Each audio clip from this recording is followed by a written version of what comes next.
Hello everyone, welcome to the Safe Space, where we are your safe space for you to ask questions about Christian faith that you probably have no opportunity to ask. And my name is Reggie, and I'm our host for this podcast.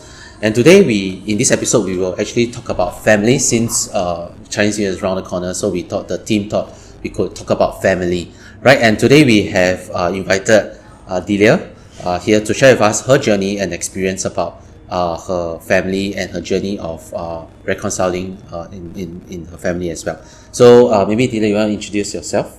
Hi everyone, I'm Delia. Thanks so much for having me on the Safe Space. I am married, a mother of 3, and I'm also serving in a Christian ministry called Focus on the Family Singapore. Okay, cool. Thank you.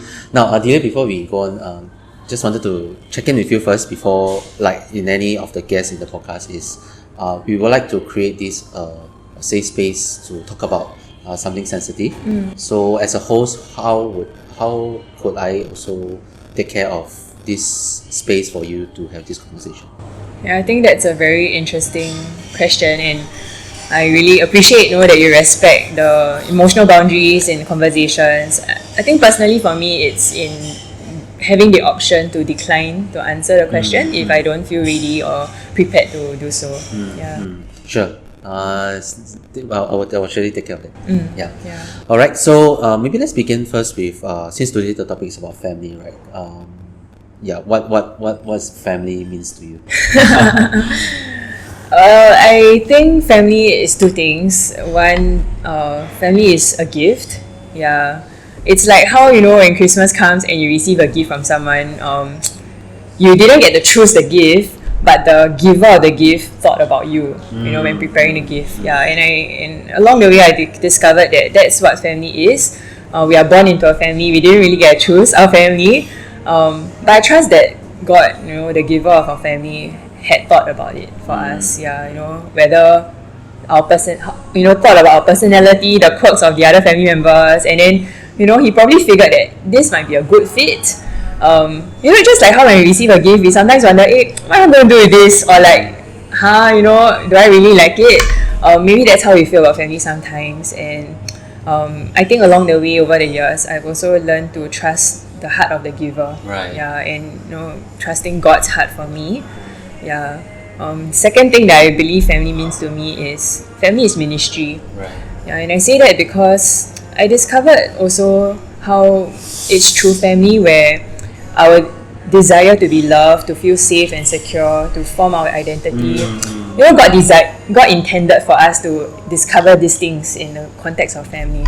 But it's also in the context of family that we experience hurts and disappointments. So it's very, two-way ministry in a sense whereby we serve one another, but we also get ministered in the process. Right. Maybe not by our family members sometimes, but God is doing that for us when we interact in the context of family. So you mean for ministry wise, it's not like a institution. It's an institution kind of ministry, right? It's more like how the Lord uses family to minister to us, and also for us also to learn how to minister to others, right? So that's the ministry. Okay. Cool. Quite interesting. To me, I think it's quite interesting for a definition of like gifts and ministry. So I believe that there are stories behind this that forms this narrative of your definition of family. So maybe would you like to share with us a bit about your family and growing up? Sure. Yeah.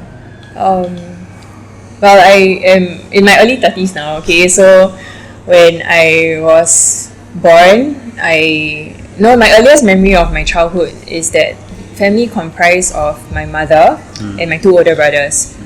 So the backstory is that when I was just a few months old, my father left home. And I had no association, no recollection of him because my mother basically got rid of anything related to him in the home. And I also didn't get to see him. So I think growing up, I had quite a imbalanced perspective because I saw my friends in school coming in and out with their parents. I think what was tricky is also when I was asked to write draw a picture of my family or write a story. That is what I understood my family to be. Aside from that, I think my mom was still, adjusting to life as a single mother, raising 3 kids. And she was also having to jump back into the workforce because my father used to be the sole breadwinner. Then later on, my mom now has to provide for us.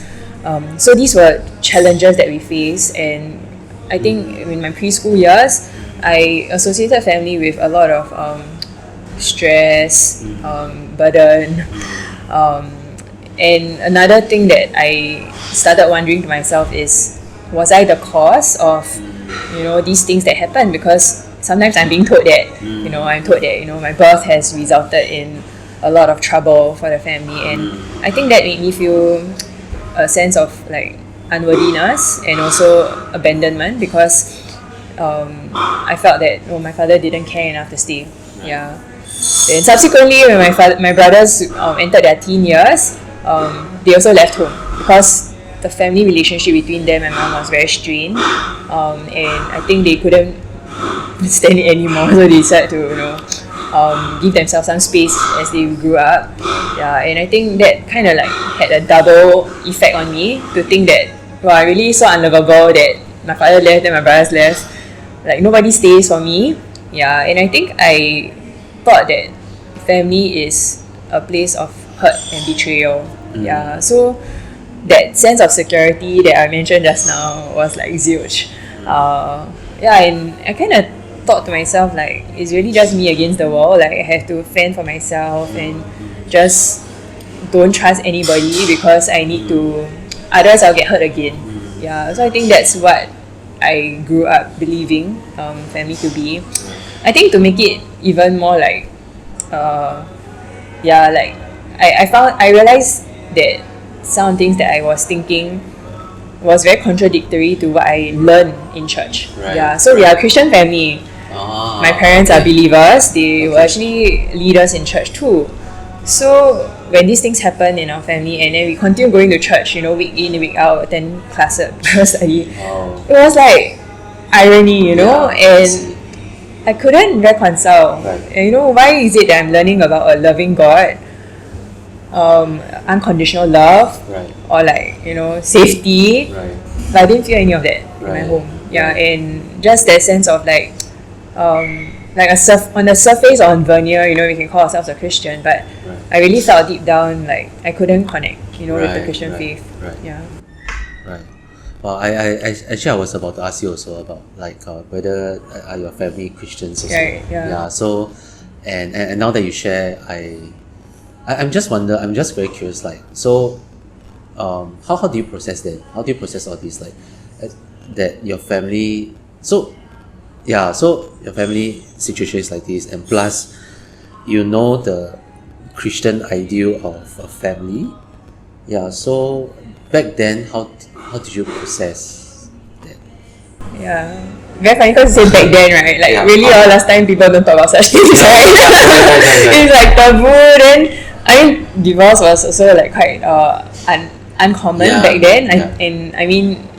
So it's really just getting on with life. Honestly, like there was really just no conversations about it, and I also didn't know who to talk to about it. Yeah, like my extended family also my extended family they're wonderful, they really extended support to my mom in very practical ways. But in terms of like emotional and spiritual support, it was really just like, let's move on.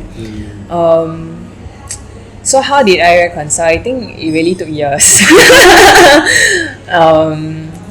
And I think one very key thing that helped me was, despite not trusting God showed up in my life.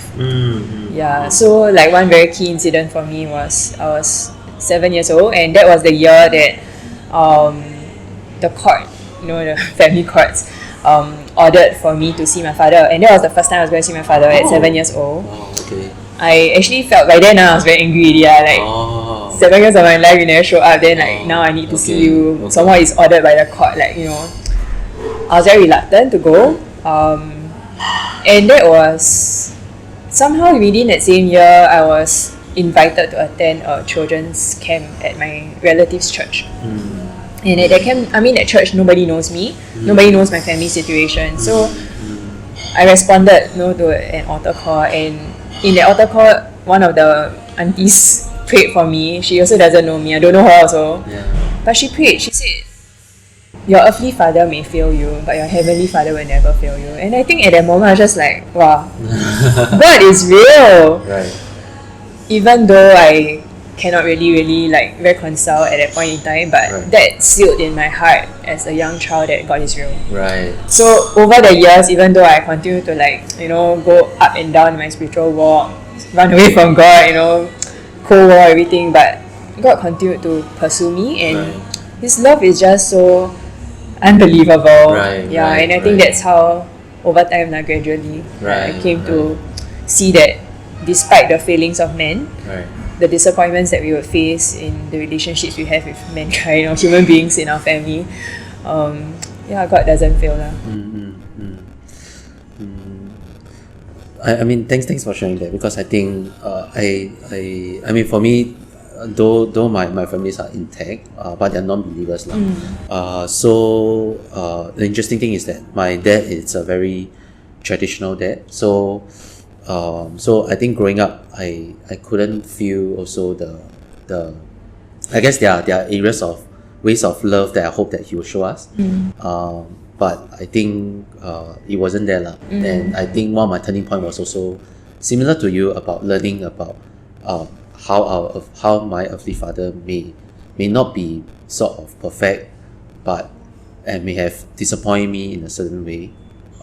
But I think that pushes me to recognize that the Heavenly Father is the perfect one, and I could really experience the Father's love from an eternal God who doesn't change. Yeah, amen. Yeah. So on this note, I'm just curious also, like at the 7 years old, when there was that turning point, one of the key anchor point, how does that actually help you in your journey of, or maybe share with us your journey of I guess reconciling with your family? Right. So after that incident of having to meet my dad, it happened for a few times, but subsequently it watered down, so we didn't continue meeting up. And then we just continue with life. My older brothers, even though they moved out of the house where my mom and I were living, my brothers will secretly stay in touch with me lah. So last time no social media or what, right? But sometimes they'll call on the landline. My brother would come and visit when my mom's at work, and I appreciate that they still showed they care, despite the fact that we couldn't live under the same roof. And then when I was Sec 2, I remember that by then, right, I was this very angry person. So I mentioned, right, I felt that I needed to be strong and not let anybody bully me. So in turn, I become the bully lah. Very opinionated, and then and assertive towards my friends, and I would say quite angry person also, easily frustrated, and then I'll vent my anger. So at Sec 2, I recall I was still not churched, but I was visiting sometimes whenever my friends invited me, and I attended a service, and once again I responded to an altar call where they were sharing, the pastor was saying, those of you who feel very angry, right, come and release it to the Lord. And I think at that point in time, I was really just very tired to be angry already, this sense of heaviness. And I think in that prayer, I actually saw, that was my first time seeing a vision, and I saw a hand coming to my heart and grabbing a huge rock out of my heart, and then suddenly I felt light again in my heart. And at that point in time, I didn't know the verse from Ezekiel, right? But later on, I discovered that it's really the Lord, replacing my heart of stone with a heart of flesh. And in that moment, right, I must really say, I've never felt that sense of joy before. That it wasn't a change in my circumstances, and it wasn't a change in my family, right? But I felt a lightness, and I realized that I could release my anger to the Lord. And I saw Him taking it out from me. So that was one of the things that helped me to realize that I don't want to hold that bitterness anymore. And somehow also my brother at that point told me that my father remarried and his family was planning to relocate. Yeah, so my brother said like, hey, why not you meet up with him before they go overseas lah. So I said okay. That was the next time I met my father again after years, and by then I think I was more prepared, to forgive my father. Yeah, and after seeing how the Lord has freed me from that bitterness, I really wanted to just let go and move on with maybe perhaps forming a new relationship with my dad, and that's what happened lor. Yeah, I met up my father, and then I could see also my father like feel remorse in a sense, like he apologized and he admitted that whatever he has chosen to do has impacted me, and that he cannot change those things, but he wants to make good from now onwards. Yeah, and I think that gave me a glimpse of renewed hope lah, of a relationship with my father. It took me years to even call him dad. All along it's just more like acknowledge his presence. Right. Yeah, it really took me years to even utter the word dad. Wow. Yeah. So that's why I think it's really a journey with the Lord, and I think one of the important things is to remember that forgiveness is not a one-time thing.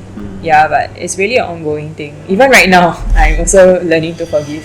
Yeah. Okay.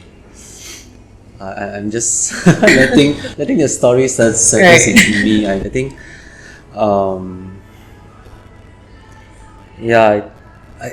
don't know. I felt that one of my takeaway from your story, as we think about today's topic, was that family is a very complex thing. Yeah.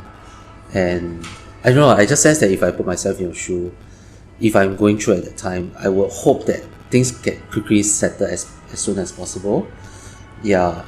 But because family is a very complex thing, there are many layers. So I guess I don't know. I think the faith here we have is that God knows, and God sees, and God in His way will. I mean, I don't know, I just remember what Ecclesiastes says that God will make all things beautiful in His time. So I guess we just have to wait for that time. At the same time, we just have to have faith that God will make all things beautiful in His time. Yeah. For you, for us, and also our family members who may not be perfect as well. Yeah. So a lot. In fact, what you say is true. Like it's family relationships not just between two people, right? Yeah. It's also like the dynamics across the different parties within the family.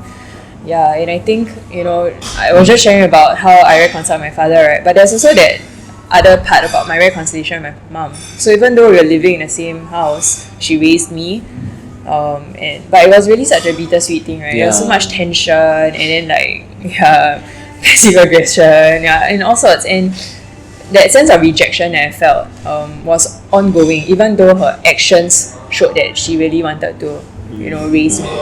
So these were things that I couldn't grapple with when I was younger, and it was really like through lots of like guidance from my mentors, or even just reading the word. Then it's like the word is the Bible, right? Has like so many things that we can glean from, but applying it into my relationship with my mom was so challenging also, and just learning how to hold space for her as well, because I realized that she was also grieving and adjusting. So these were things I couldn't really comprehend till just walking through that journey, and it was painful. And I would say that I agree with you. Going through it, I was like, wow, when is this going to end? Will there ever be an end to it? And honestly, even right now, there's really no end per se. Things get better. We learn to relate to one another in a healthier manner. We learn to talk to one another in a more loving and respectful way. But there are still times we rub each other against each other the wrong way. And I think in those moments, that's where the hope that we have in our faith really just comes to comfort me, to know that on this part of earth, of heaven, right, that brokenness is here lah. Right? I'm also broken. And my brokenness will also sometimes result in hurts towards my family. Yeah, so I think that's in having the humility to just once again coming before the Lord to say, God, we really need you in our family. Can't do family life without God. For me lah. Agree. Yeah, even now then you see you're married, and then not only married but you have kids, so that there's more layers to it. Yeah. So maybe just one last question to end this. Now if let's say they're young, because this podcast is mainly for Gen Z, right? So if there are Gen Z who are also going through like difficult family issues that perhaps maybe doesn't look like there's any end, and especially if they are in a Christian family who they have a certain idea of what Christian family should be, but then the reality is not like that. So how would you advise, or how would you advise them? Like just now I mentioned how family is a gift, right? And I think that's coming back to trust the heart of God for us. That He's the giver of this family to us. We may not understand His intent, His plans, for placing us in this family. But whatever the enemy intended for bad, God will turn around for good. Right? So even if there were like missteps, by your family members, regrets perhaps, things that cannot be turned around, irreversible. But God is so much more sovereign and above all these things that God can turn it around for good for us in this generation. I also believe that God can rewrite our stories if we release that sense of control or wanting to, in a sense, gut, but just release it and trust that God can help us write that story in the next chapter of it. And I think opening our hearts to the Lord to meet us where we are in the present, to heal us where we are, would result in that change that we hope to see in the future. Right. Can I just ask one? So just add on to that. Where do you find strength to continue to have faith? I really don't know. No, but honestly, I mentioned just now that there were really years where I ran away from the Lord lah. I found it so difficult to just walk with the Lord. And I think while God is real, right, it also requires, hard to say this, but discipline, right, to even grow in our faith.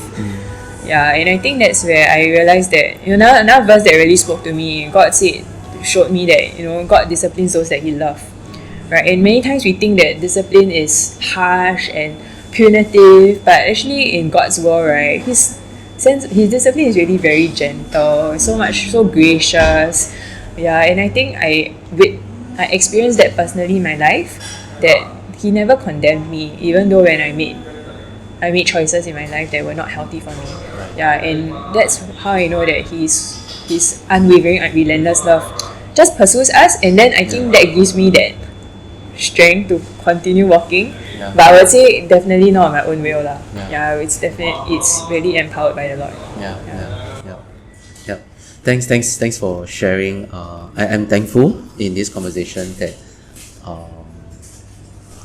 that you would not only share vulnerably but authentically. I'm thankful that you have given us this opportunity to hear your stories, because I don't think it's easy to be seen in that way, as in allow yourself to be seen, especially when you go through many rounds of hurts and many rounds of pain. So thank you so much for I'm glad, and really hope that the listeners will be encouraged. I believe that the Lord has led you to listen to this episode, and He wants to meet you where you are. Thank you. Okay. Thank you, Delia, for coming to chat with us on this podcast. So after listening to this podcast, if you have any questions about faith, it could be similar, it could be related to what we talk about today about family, which I believe there are Christians out there who are also figuring out this topic. Feel free to DM us. We definitely will connect you with people. We might not have the answer, but we certainly want to hold that space for us to have this conversation. So, so for more episodes, please subscribe to us on our channel on Spotify and Instagram and at the Say Space. We hope. Sorry, my producer is looking at me there. I struggle to always say this, but anyway, have a Chinese New Year is around the corner, so have a good Happy New Year. And hope that in this Chinese New Year you have a good time with your family. Okay, thank you. Oh, Happy New Year! bye. Happy New Year.